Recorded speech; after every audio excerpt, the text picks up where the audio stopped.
بسم اللہ الرحمن الرحیم۔ السلام علیکم۔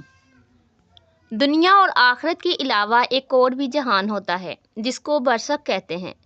برزخ وہ مقام ہے جہاں مرنے کے بعد قیامت آنے تک روحوں کو جمع کیا جاتا ہے۔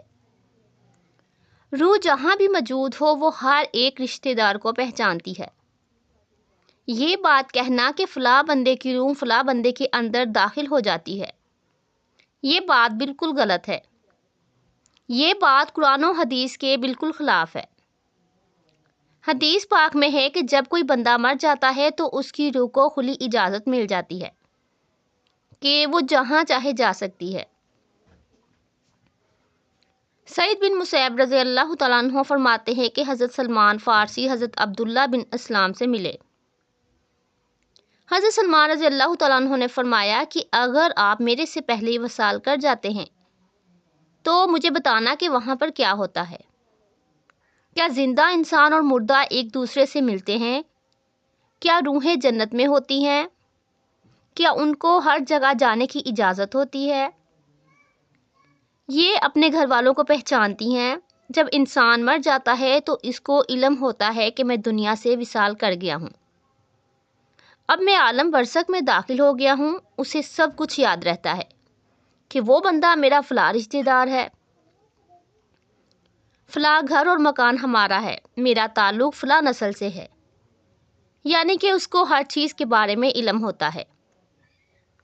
جب ایک انسان مرتا ہے تو وہ ہر چیز کو دیکھ رہا ہوتا ہے، وہ بولتا بھی ہے، لیکن اس وقت اس کی آواز دنیا والوں کو سنائی نہیں دیتی ہے۔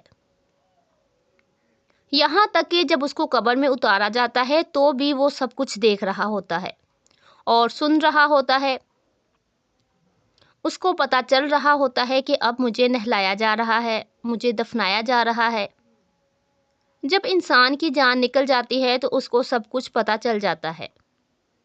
اب میرا اصل ٹھکانہ یہ دنیا نہیں ہے، اس لیے وہ کہتا ہے مجھے جلدی جلدی قبر میں چھوڑاؤ۔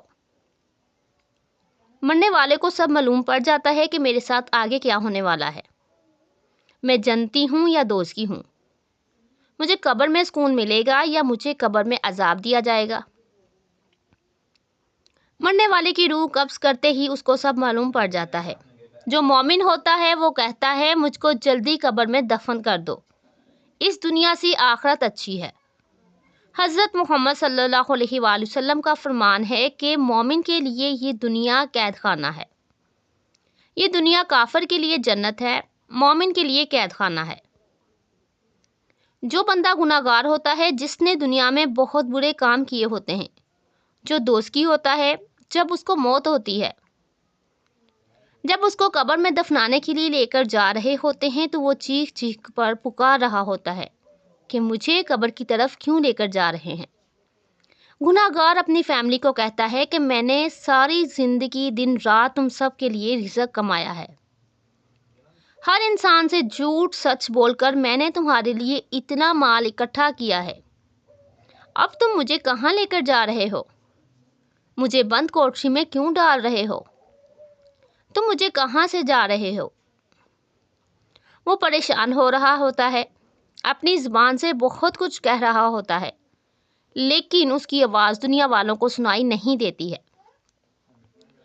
اس گناہگار کو پتہ چل جاتا ہے کہ میں مر گیا ہوں، مجھے قبر میں داخل کر دیا گیا ہے۔ اس کو اپنے سب رشتہ داروں کے بارے میں علم ہوتا ہے۔ جب کوئی قبر پر آتا ہے تو روح کو سب کچھ پتہ ہوتا ہے کہ قبر پر میرا کون سا رشتہ دار آیا ہے۔ اگر وہ قبر اس کے لیے عذاب بنی ہوئی ہے تو وہ ہر آنے والے کو پہچان کر بھی اپنے رشتہ داروں کی طرف دھیان نہیں کرتا ہے، کیونکہ اس کو اپنی پڑی ہوتی ہے۔ گناہگار بندے کو یہ دنیا بہت یاد آتی ہے، کیونکہ اس کے لیے تو یہ دنیا ہی جنت ہوتی ہے۔ وہ یہ باتیں یاد کرتا ہے کہ میں دنیا میں بہت ہی خوش تھا، اس نے دنیا میں بہت زیادہ عیاشی کی ہوتی ہے، وہ دنیا کی زندگی کو بہت یاد کرتا ہے۔ اور جو بندہ نیک ہوتا ہے اس کو مرنے کے بعد بہت سکون میسر ہوتا ہے، وہ اس دنیا سے آخرت کو زیادہ ترجیح دیتا ہے، کیونکہ اس کو وہاں ہر چیز میسر ہوتی ہے۔ نیک بندے کو قبر میں بہت زیادہ خوشی ملتی ہے، اس کو جنتی لباس پہنایا جاتا ہے، نیک بندے کی قبر میں اللہ تعالیٰ کے حکم سے خوشبوئیں مہکتی ہیں، اس کو دنیا کی نسبت قبر میں زیادہ سکون ملتا ہے۔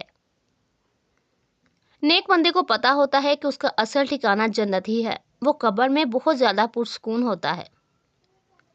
کچھ لوگ ان کا قبر میں اس طرح سلایا جاتا ہے کہ ان کا ایسے خیال رکھا جاتا ہے جیسے نئی آنے والی دلہن کا خیال رکھا جاتا ہے۔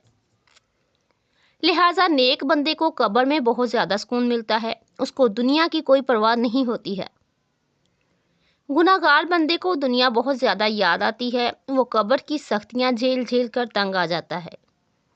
ان سب باتوں کا نچوڑ ایک ہی ہے کہ جس بندے کے عمل اچھے ہوتے ہیں اس کے لیے یہ دنیا قید خانہ ہے، اس کو قبر میں سکون میسر ہوتا ہے۔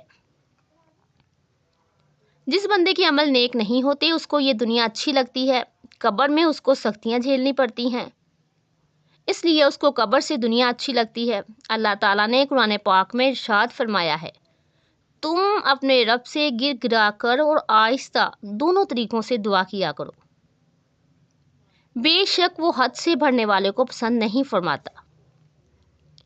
حضرت محمد صلی اللہ علیہ وآلہ وسلم کا ارشاد مبارک ہے کہ میت کی نماز جنازہ پڑھانے والے 40 بندے ہوں جو اللہ تعالیٰ کے سوا کسی کو عبادت کے لائق نہ سمجھتے ہوں، تو اللہ پاک اس میت کے حق میں ان سب کی سفارش قبول فرما لیتا ہے۔ دوسری روایت میں ہے کہ حضرت محمد صلی اللہ علیہ وآلہ وسلم نے فرمایا ہے کہ مرنے والے کی نماز جنازہ میں 100 بندے شامل ہو جائیں، وہ اس بندے کے لیے اس کی مغفرت کی دعا اللہ تعالیٰ سے مانگیں، تو اللہ تعالیٰ اس میت کے حق میں ان سب کی دعا کو قبول فرما لیتا ہے۔ امام ابن قیم رحمۃ اللہ علیہ فرماتے ہیں کہ نماز جنازے کا مقصد میت کے لیے دعا کرنا ہے، مرنے والے کی قبر کے پاس کھڑے ہو کر اس کی مغفرت کے لیے دعا کرنا ہے۔ حضرت عثمان بن عفان رضی اللہ تعالیٰ عنہ فرماتے ہیں کہ حضرت محمد صلی اللہ علیہ وآلہ وسلم مردے کو دفنانے کے بعد اس کی قبر پر کھڑے ہو کر فرماتے تھے کہ اس بھائی کے لیے مغفرت کی دعا کرو کہ اللہ تعالیٰ اس کے لیے قبر کی مشکلات آسان فرما دے، کیونکہ ابھی اس سے یہ سوال کیے جائیں گے۔ اللہ تعالیٰ سے دعا ہے کہ اللہ تعالیٰ ہم سب کو نیک کام کرنے کی اور سمجھنے کی اور عمل کرنے کی توفیق عطا فرمائے، آمین۔ اللہ پاک سب مسلمانوں پر رحم فرمائے، ایمان پر خاتمہ ہو اور عذاب قبر سے نجات ہو، آمین۔ جزاک اللہ۔ ویڈیو پسند آئے تو کامنٹ سیکشن میں ضرور بتائیے گا، ویڈیو کو لائک اور شیئر ضرور کیجیے گا، اور جو میرے چینل پر نئے ہیں وہ میرے چینل کو سبسکرائب کر لیجیے۔ اللہ حافظ۔